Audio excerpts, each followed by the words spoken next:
Entrepreneurs are the risk takers of the business world. They're trend spotters, analyzing the market for gaps and finding the products or services they think will fill them. When they get it right, the rewards can be enormous. But when they get it wrong, so too can the losses. Times might be tougher, but Mohammed Al-Madani is still preparing to open new branches of his franchises, Charlie's Grilled Subs and Levi's Jeans. Mohammed is the classic entrepreneur. He transformed the family tailoring business from a single store into a multi-million dirham empire that includes foreign food franchises and clothing brands.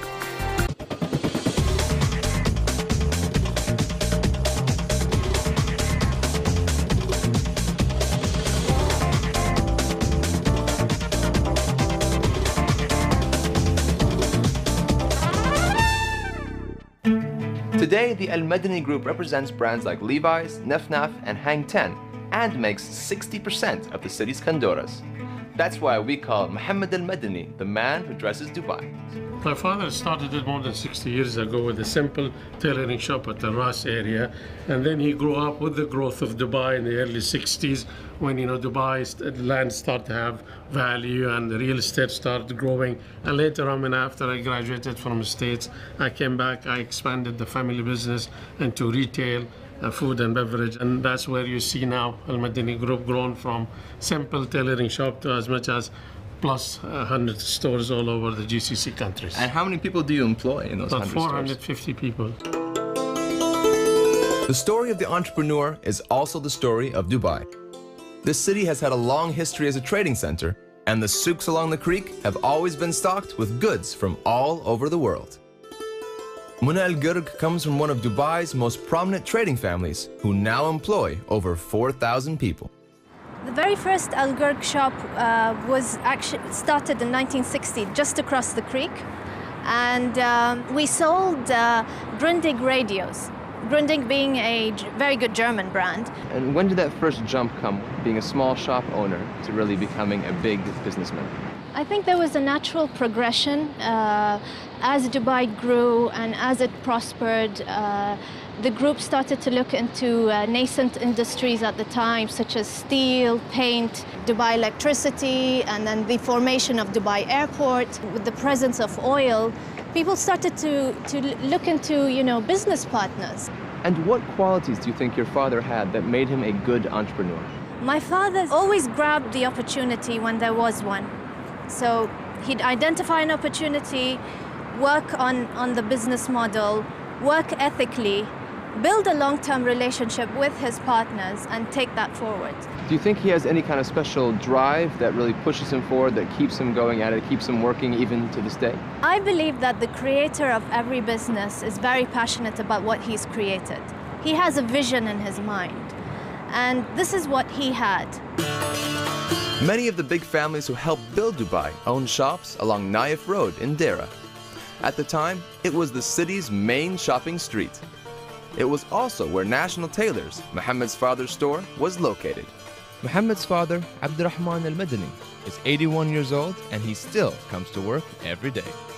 كنا هنا الراس الناس كل يشوفونا هذا مشي مركض ساير عبره كل واحد ينزل العبره وهنا محلات.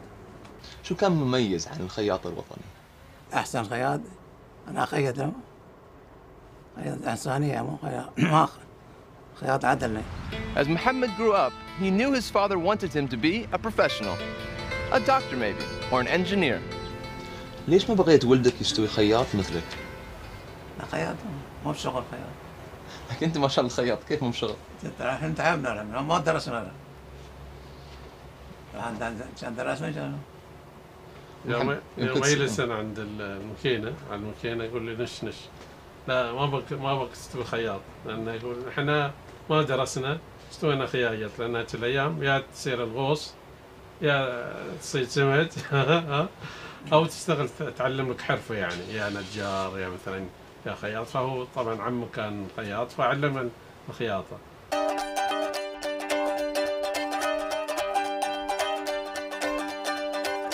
You became an engineer, was it because at the same time Dubai discovered oil? Of course, I mean UAE was an oil country and Also, Dubai started producing oil. Also, I said the best choice is to become a petroleum engineer to help my country produce oil and make money.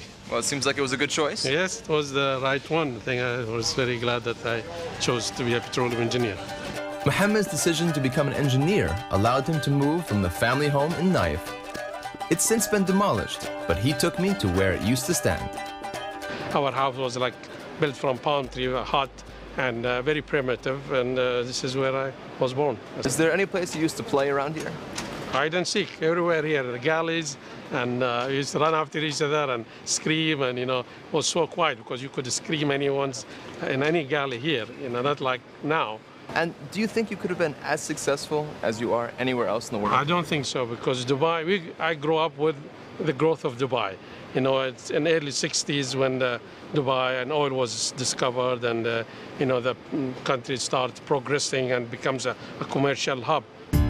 Coming up, we join Mohammed as he explains how he turned his family business into something much larger, and we'll meet Dubai's newest entrepreneurs. Later, we'll meet Dubai's up-and-coming entrepreneurs. But first, we find out what Mohammed Al-Madani did when he came back from university. This was my first shop that I started right after graduation. Came back from the States in 1979. I had my uncle, actually, he's the one who inspired me. Your uncle pushed you to open the shop? Yeah, I said, do business. This is, you come from the family who've been doing business. Your father is a tailor. I used to go myself to the wholesale market in Deir side, and I used to buy. I used to do the selection, and whatever I used to select, I used to sell. Fashion was in my blood. But what about the business? I mean, okay, you knew fashion, but this was the very first time you opened a business, and you were working full-time as well. Did you find it challenging? It was. We were enjoying at that time 6 days a week of work, and from 7 to 1:30, so we were off the whole evening. So I used to come and support my business here. And during the day, sometimes I'll take the time off from my work, and I used to get help from my uncle's PRO. Wait a minute. I remembered something. What Mohammed had just remembered is that we were in the wrong shop. You know what? 30 years is a long time. This actually was my first shop. This was your first shop? Opposite the parking, because I used to park my car in the parking place. And here used to be Al-Shafi Corner. I named it after my grandfather, Al-Shafi. So this was your real first shop? This was the real shop. I'm sorry, it was a long time to remember. It's okay. More than 30 years. In 1992, the Burjuman Center opened. Mohammed told his father it would be a good place for a new branch of the National Tailors. First of all, it was not easy to convince father that let's go into a modern shopping mall, because he knows that the rent is going to be much higher. So he was saying that we're not going to succeed. The tailoring shop is more fit to be on the street where the customers know where we are. And I did it very professionally by hiring a designer. So we started to design the fit out, and for the first time we had a computer in the tailoring shop. Everybody was surprised. Oh, are you going to do the cutting and tailoring with the computer? I said, no, we're going to have your database, all your measurements is going to be there. Yes, we didn't make money in the tailoring business, but actually it paved the way to all the tailors to start thinking that yes, tailoring can work in a shopping mall. As the 90s passed, Mohammed realized that the future was in franchising, not in wholesaling. He bid for the Levi's franchise. He didn't know it yet, but his days in petroleum were coming to an end. Well, I was waiting for their call, and that was in August 2000. When I received that call, they said, congratulations, Al-Madani, you were selected Al-Madani Group for Levi's. I said, wow, it was a big excitement, and that was the real break. Now it's time to quit my job, and I fully be taking care of the family business. Taking care of the multi-billion dirham family business is what Muna Al-Gurg does now. She was born into privilege, but when she had begun working, her father insisted she start at the bottom and work her way up. I think it's always been part of his philosophy that because he started right at the bottom, he believed that family members must learn about the ins and outs of the business. Did you always want to join the family business? I think subliminally it was always there at the back of my mind, because as I was very young, I used to hear about the business all the time. And when I went to college, I did study business, so it was a natural progression. Progression can be a problem in any family business, and Muna knows this well. There is a theory that says that in a family business, the first generation is the creator of the business, the second generation is the carer of the business, and the third generation is the cremator of the business. Now, that is fortunately something that does not apply to us in terms of the third generation. The chairman, who is my father, has always maintained a philosophy that before joining the business, family members must always gain experience outside the group. Being a successful entrepreneur isn't about just an eye for opportunity. It takes managerial skill and a willingness to go that extra mile to make sure your business not only grows, it thrives. And part of going that extra mile is employing people to check up. Enter mystery shopper Omar.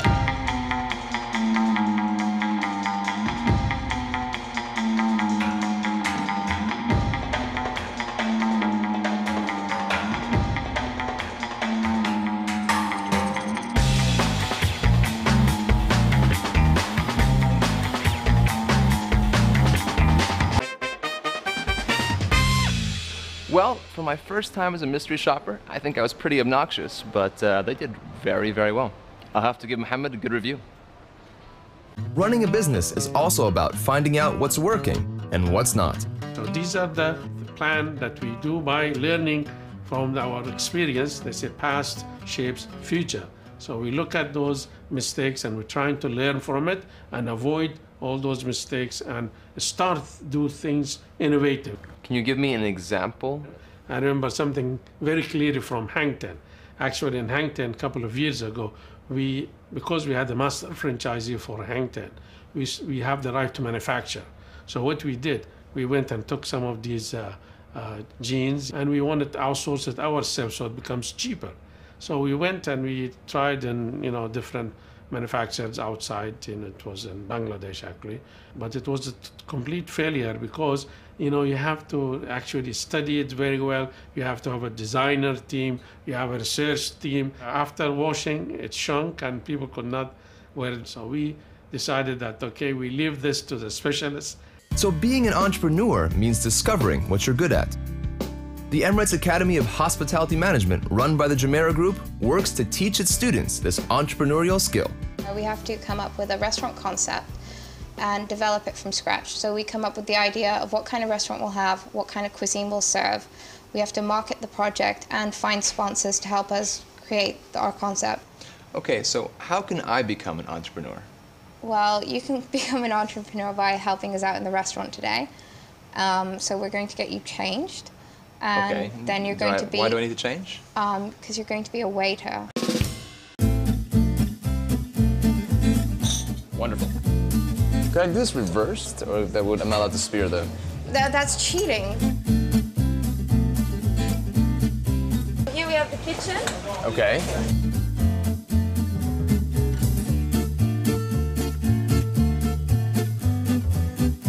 Just shout out bread for 4. What if they want, let's say if they give me 2 whites no, and 2... No. You just shout bread for 4. You have to communicate with your other colleagues so we don't sell too many of the tartatans. Say that again. Tarta. Tarta.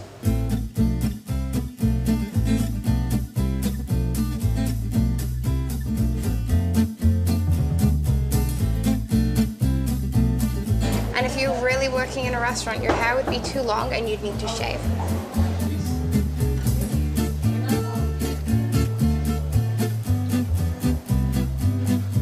Can I take your order? All right. Okay. Thank you.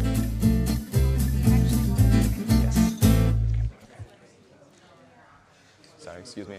Order table 5. Yes, chef. There's a man in control. This restaurant is gonna be a success. Coming up, we follow Al-Madani in the final days before the opening of his new franchises, glimpse what the future might hold, and we learn how one woman is making a trade out of tradition. Later, we'll catch up with Al-Madani as he prepares to open his newest franchises, and we'll ask the experts about the future. But first, we're meeting the woman who gave a traditional art a modern twist and created a thriving business in the process. 8 years ago, Fathiya Uthman decided she was going to start her own business. She wanted to open a boutique where people could get henna tattoos. But Fathiya had one big problem. She had no background in business. The idea coming when His Highness Sheikh Mohammed bin Rashid started to coming in the newspaper to say there is Mohammed bin Rashid for young business leader. You bring the ideas and he will support you. At that moment, I'm looking to do something. You can imagine I'm roaming 2 months to get the idea to make the henna, to get something from the henna. Why did you think people would really like henna, they'd really enjoy? Because they don't know about it. It's something new? Something new.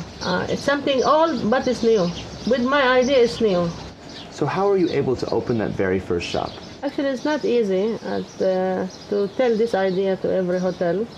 And I'll try with the management for Jumeirah Beach at that time, which is belonging to Jumeirah Beach Group, Jumeirah Group. And they support me a lot. In the first day, in the first moment actually, people come in and they decorate themselves. How many people did you get coming in every day? Every day it's between 50 to 60. So business was good straight from the beginning? Yes, that pushed us to starting franchise, to go international. Fathiya Uthman was inspired by henna. Mohammed comes back to his roots for his inspiration. His old house may be gone, but the memory remains. Of course, this is my childhood memories here. I'm inspired by that social life we had. It was that strong neighborhood. You could hear what was going on in the next house, and we used to see each other. We used to, play with each other. I mean, that's my childhood inspired. Of course, I was inspired by my sweet shop, by the ice cream shop, all that I was looking up that I should own one day, and instead of going and taking money from Dad. And what shop did you want to own the most? Ice cream shop. Ice cream shop? Why ice cream? Sweets, I mean, at that time in Dubai, with the hot weather, we didn't have yet AC, we didn't have electricity, so ice cream was a big thing, So going to the ice cream shop almost every day. But you don't own an ice cream shop yet? No, I was quite close, but it didn't work out. But I'm still thinking of an ice cream shop from that childhood time. Now, how much has this neighborhood changed in the last 40 years? A lot. The only thing which I can recall is at my aunt's house and that building, that small building there. So those are the two things which is still there from 40 years ago.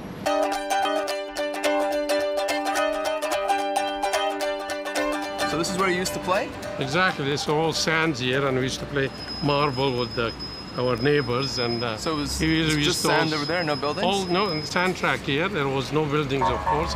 We had a balcony in my auntie's house, and we used to count how many cars would come from this side.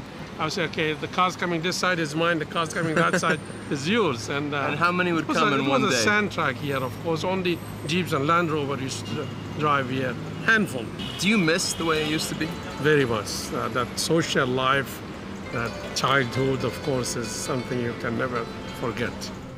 For Mohammed, visiting his old neighborhood is one way to measure how much his life, and for that matter, life in Dubai, has changed over the last 40 years. But what of the coming years? Where do today's entrepreneurs think Dubai will be in the future? The future, inshallah, this is, we're working very hardly actually to improve ourselves international. I see that family businesses, and specifically, again, our group, will adapt to market trends in the future. We are very strong, with 4,000 employees and 23 companies. I think it shouldn't be much of a challenge to kind of adapt and grow. Past shape its future. Dubai has a track record of how the growth can be sustained here in Dubai, and I see a big future in Dubai with the support that we have from the government in getting all your businesses set up here, and I see a big future for Dubai entrepreneur. Mohammed firmly believes that there is no better time to be an entrepreneur in Dubai. He's been proven right in the past, and today he's opening new branches of Levi's Jeans and Charlie's Grilled Subs at Dubai's newest mega mall, Mirdif City Center.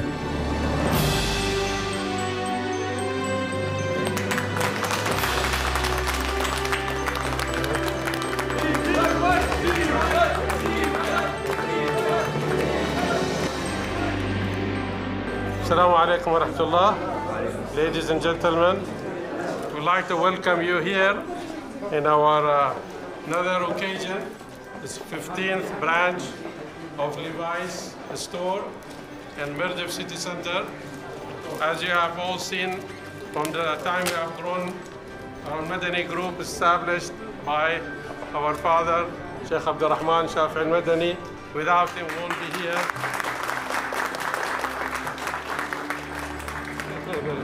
What about Charlie's? Charlie's next? Charlie's, yeah, there's going to be more food.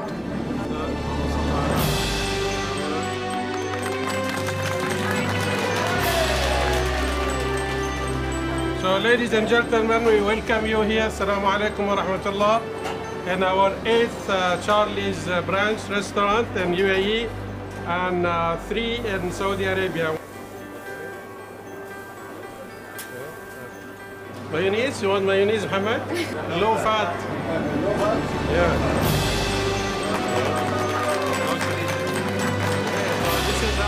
A trading city like Dubai depends on its entrepreneurs. As long as they keep creating new opportunities, then Dubai's future is assured. And with people like Mohammed al-Madani, that future looks rosy indeed.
You can now watch Emarati online.